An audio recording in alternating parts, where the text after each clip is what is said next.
ser por telefone, tá, gente? Quando o Gustavo entrar, a gente coloca ele junto. Vereador, como que está a primeira coisa que eu quero conversar com o senhor, como o senhor tem visto essas denúncias de rachadinha na Câmara de Campinas? Bom, não temos muitas informações concretas a respeito, são denúncias, né? A gente acredita que é sim possível que sejam verídicas, mas o difícil é comprovar isso, né? A gente espera, lógico, sempre como defensores das coisas certas e da justiça, que os fatos sejam apurados e as pessoas, se realmente cometeram, isso seja apurado. E aí, se for para a Câmara, nós vamos ter que caçar mandato e todas aquelas coisas que você já sabe. Mas como que está o clima lá, vereador? Depois que o promotor começou a investigar, começou a ouvir os assessores, o que o senhor pode falar para a gente? Entre a Câmara, está muito burburinho ou está todo mundo quieto? Então, ali na Câmara, você sabe que são 3 times, né? O time da base, o time da oposição e o time sozinho que sou eu.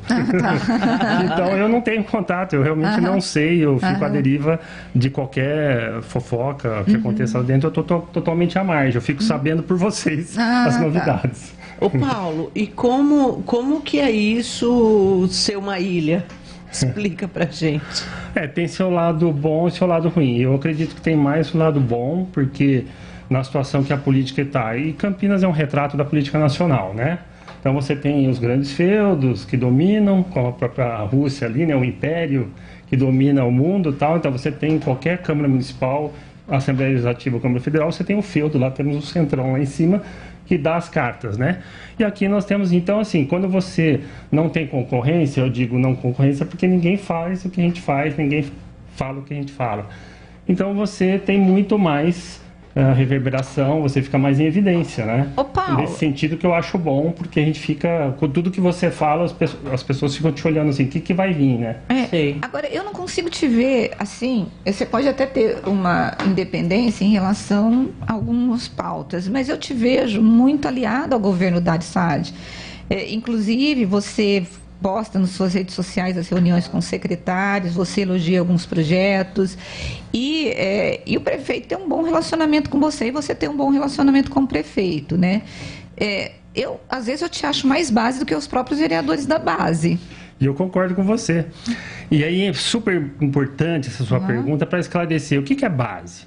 Base é um contrato do governo com o vereador, tá? Então, se eu sou da base, eu vou defender o governo, custe o que custar. Eu tenho projetos legislativos e tenho projetos com o executivo. Eu falei, mas como assim? O vereador trabalha na Câmara, como projeto com o executivo? Eu tenho mais projetos com o executivo do que com o legislativo. Os legislativos, basicamente, são os que mexem na transparência, mexem em privilégios, esses a maioria vai para a gaveta. Dificilmente eu vou conseguir aprovar lá.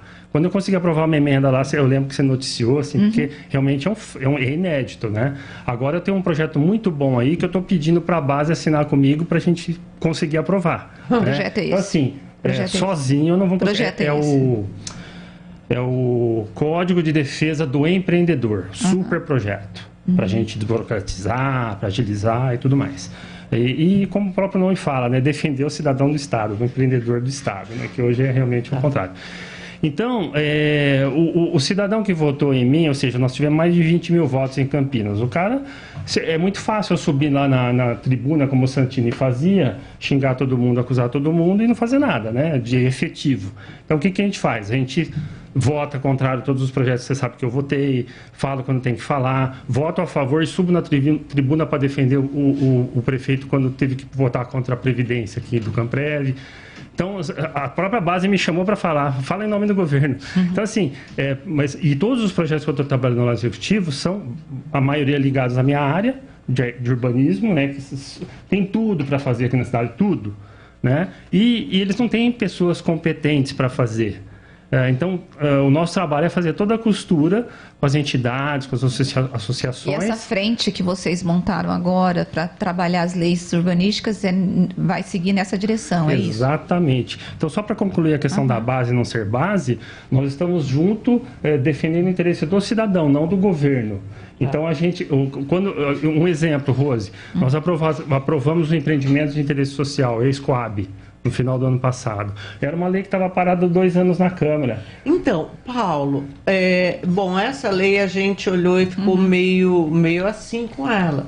esse lance de não ter garagem. A gente tem a impressão de que há uma imagem distorcida de quem mora na periferia e que seria preferencialmente o beneficiado com esse projeto. Todo mundo acha que ele não tem carro, que às vezes as pessoas deixam de comer para pôr gasolina no carro. Sim. Tem muita gente que faz isso. Conheço duas, inclusive. E aí a gente acha que o nosso o centro, assim, uma vez que essas primeiras unidades se viabilizem, ele vai virar uma grande garagem, já é o caos, e a sensação a mais que nós temos é que isso beneficiou muito empreiteira. Então houve gente, não fui eu, que falou que vocês estavam trabalhando a serviço dos empreiteiros. Tudo informação errada, tudo falácias que falam, mas essa lei vem no sentido de uma tendência mundial, né? Se você vai em qualquer cidade de primeiro mundo, de metrópole, você tem essa tendência. O privilégio é para o cidadão que anda a pé, que anda de Uber, que anda de bicicleta, que anda de transporte coletivo. E aqui no Brasil a gente faz totalmente o inverso. Então a gente precisa começar a mudar essa cultura, né? E essa lei vem nesse sentido. Então, esse trabalho de tirar aquela lei que estava parada há 2 anos lá e conversar com o meio mundo em Campinas para fazer, efetivar e aprovar, é o trabalho que a gente faz nos bastidores e conversando com os secretários e tudo mais, Coab, planejamento, tudo, e aparando as arestas e a coisa ficar redonda e convencer o secretário de Justiça e tudo mais e a coisa rodar. Então, assim, só por aprovar essa lei, para mim já valeu meu mandato, assim, porque foi um trabalho incrível que a gente fez, trabalho feito a muitas mãos, e essa questão da base. Então, assim, a gente fez pro cidadão e não pro governo. Agora, Paulo, em relação a essa questão urbanística, a gente sempre vive uma angústia que é o que pode promover o desenvolvimento e o que é de interesse das corporações e que poderiam prejudicar o meio ambiente. Nós temos duas. O Gustavo já está conosco? Já. Já chamo você, Paulo. Gustavo, bom dia. Daqui a pouco a gente se encontra aqui na redação. Abraço para você. Obrigada, viu? Bom, gente, e voltando aqui para a nossa entrevista, hoje nós estamos entrevistando o vereador Paulo Gaspar, do Novo, e nós estamos falando sobre a Câmara, e agora a minha pergunta, eu vou repetir a pergunta. Sempre houve aí uma dicotomia entre o desenvolvimento e essa questão dos interesses imobiliários e a preservação ambiental. E nós temos 2 regiões grandes aqui em Campinas, que são as APAs, né, APAs de Souza e de Joaquim Egídio. Inclusive, a gente tem visto ali na região do Gargantilha, ali indo para Jaguariúna, muitos empreendimentos imobiliários sendo aprovados. E nós tivemos aqui, na época do governo Hélio, uma questão de muitos empreendimentos sem a contrapartida, com muita corrupção, porque para poder autorizar esses loteamentos, muita gente acabava recebendo aí propina, de acordo com o que foi denunciado na Justiça. A legislação em Campinas, ela é uma legislação séria que protege o meio ambiente e garante o desenvolvimento, ou ela atende mais aos interesses econômicos das imobiliárias e empreendedores? Eu acho que ela defende muito mais o meio ambiente do que os interesses, porque nenhuma lei é feita para defender o interesse de ninguém, né? Mas no caso do meio ambiente é uma premissa mundial, né? E aqui no Brasil, seguido com muito risco. Então, os empreendedores têm muita dificuldade para aprovar um loteamento, às vezes leva 5, 6, 7, 8 anos para aprovar, e hoje está sendo feita uma série de procedimentos no sentido de desburocratizar e flexibilizar todo esse trâmite. Mas a lei é muito rigorosa, e eu digo que não só os loteadores, como se a gente for pegar a questão do agro mesmo, todo mundo fala hoje do meio ambiente, onde não tem o agro é onde existe depredação, onde existe crime ambiental. Onde tem o agro, onde tem o loteamento e tal, existem pessoas cuidando, o empreendedor tem os TACs, tem os termos de obrigação, e tudo é muito bem cuidado, muito melhor do que quando a coisa está ali abandonada e sujeita a ocupações e destruições. Deixa eu fazer só uma pergunta. Né? Especificamente, a gente tem visto bastante condomínio rural, assim, em Joaquim Egídio, em Souzas. Isso é permitido? Qual é a expectativa do município em relação a esses condomínios? No longo prazo, pode ser um problema? Esses estudos de impacto têm acontecido? Fala pra gente. Tem acontecido e são muito, como eu disse, muito mais rígidos do que facilitadores, né? Muito mais dificultadores. Nossa briga até para flexibilizar e facilitar mais. O que não pode acontecer são corrupção, negligência, esse tipo de coisa que... então, quem está empreendendo, ele tem mais interesse em fazer 1, 2, 3, 4, 5, ter um nome e ter uma marca, né? E uma coisa bem cuidada. Então, a gente tem os Alphavilles, os Ecovilles, tudo que é Villes, e que tem que ser uma marca de falar, pô, eu quero morar num lugar desse, que os caras cuidam, fazem, acontece. Você é uma pessoa, isso antes da vereança até, muito ligado a esse setor da construção civil. Sim. Nós vimos, a Rose falou da época do Hélio, eu falo também da época da Isalene, que era um terror, Lauro Câmara lá de secretário de governo. Foi bastante difícil, foi lá que teve aquele Ecolife no Taquaral e que foi um pau desgraçado, a história da Fazenda Santa Paula. A gente sempre ouviu dizer que assim, é uma área muito corrupta e muito sacrificada também, porque tinha que pagar altos valores aí para conseguir aprovar o empreendimento. Tendo essa ligação com o setor, como é que está hoje? O que os empreendedores têm dito? Acabou? Melhorou? Você já não tem que, para conseguir alguma coisa no DU, você não tem que chegar lá corrompendo ninguém? Como é que é? Rose, quem faz isso não comenta, não fala nem... Então, assim, eu, por ser a pessoa que eu sou, é a mesma coisa da rachadinha. Ninguém vai fazer coisa errada na minha frente, então, ou vai falar nada perto de mim. Por você ser próximo, isso que eu pensei. Agora, existe corrupção? Continua? Lógico. Não só aqui, como no Brasil inteiro. Sempre vai existir. Enquanto existir um modelo político que nós temos hoje. Enquanto nós tivermos um povo que vende o voto por R$50. Mas, sem dúvida. Para conseguir aqui em Campinas ainda rola. Rose, você ouve reclamações. Zezé, quando um prefeito vai se eleger, Paulo Gaspar, quer ser prefeito de Campinas, tá? Você acha que eu consigo ser prefeito sozinho? Não. Eu vou ter que fazer um acordo supra-ultra partidário, né? Quem que manda no país, quem que manda em Campinas? São os partidos. Eles decidem quem vai ser o prefeito, né? E aí vai. Então, entrou o prefeito, Paulo Gaspar entrou, bom, e agora vamos fazer o loteamento dos cargos aqui. Então, assim, você acha que o prefeito tem controle de tudo? Não tem. Ele sabe o que está acontecendo? Não, ele não sabe. Então, mas muitas vezes assim, a gente via, por exemplo, problemas no DU ou um monte de problema vinha do DU. Mas a venda de emenda na Câmara, uma coisa que foi proibida, né? Graças a Deus aí, senhor Hélio botou um fim nisso, era o fim da picada. Hoje ainda tem vereador trabalhando em prol de empresas, assim, empresas, não digo você, de projetos e coisas. Lógico que tem, Rose. Zezé. A gente não pode falar quem não sabe, eu não sei. Se eu soubesse de qualquer coisa errada, você sabe que eu não seguro nada, né? Não sabe. Quem faz não fala, né? Mas a gente sabe que tem. Essa restrição ou essa exigência existente na lei que dificulta a aprovação de empreendimentos, você acha que facilita a corrupção? Essa é a nossa briga. A burocracia, ela é irmã gêmea da corrupção.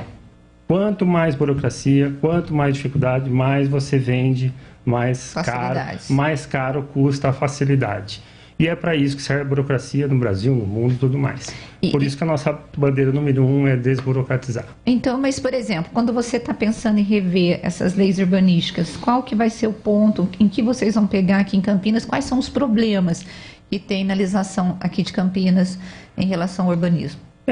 Não só aqui, como em todo lugar, a questão são os tecnocratas. As leis sempre são feitas pelos tecnocratas e não pelo empreendedor, não o cara que está ali na linha de frente.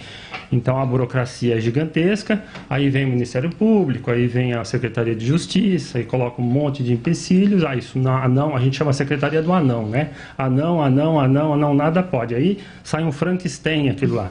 Então, citando o ex-Coab novamente, por que foi importantíssimo o trabalho de ficar 1 ano nos bastidores para depois levar para a Câmara? Quando o projeto chega na Câmara, ninguém vai debater nada. Ali já chega para fazer assim ou assim.